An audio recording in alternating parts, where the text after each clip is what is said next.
Қайырлы күн. Бүгін екінші кітап «Магия утра».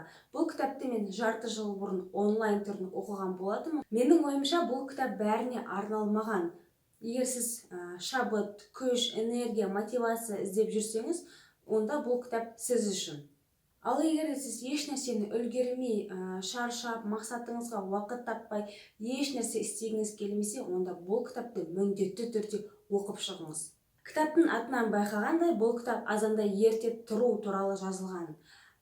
Қалай азанда тұру керек, әртүрлі әдістермен және өмірден алынған түрлі мысалдар бар.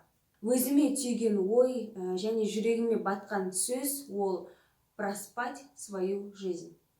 Қазіргі таңда азанда тұра салып, мен бірден төсектен тұрамын және алдағы күтіп тұрған бақыттан, жұмысының нәтижесінен дәмелденіп, шабыттанып, қуанып, ұйқыдан жеңіл тұрамын. Арманыма апаратын жолдың бүгінгі сатыларын міндетті түрде жазып шығамын. Жазу ол ең басты бір құрал. Проблема деген ол не? Ол стресс. Ал стресс деген ол адамның ішіндегі қорқыныш.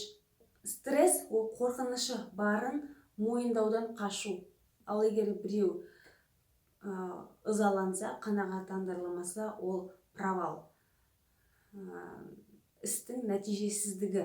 Соны мойындаудан қашу, қорқу, содан адамда проблема пайда болады. Сондықтан проблемаға күнделікті мәселе ретінде қарап, жай ғана оны шешіп, оған күш қуатыңызды кетірмей бақытты өмір сүріңіз.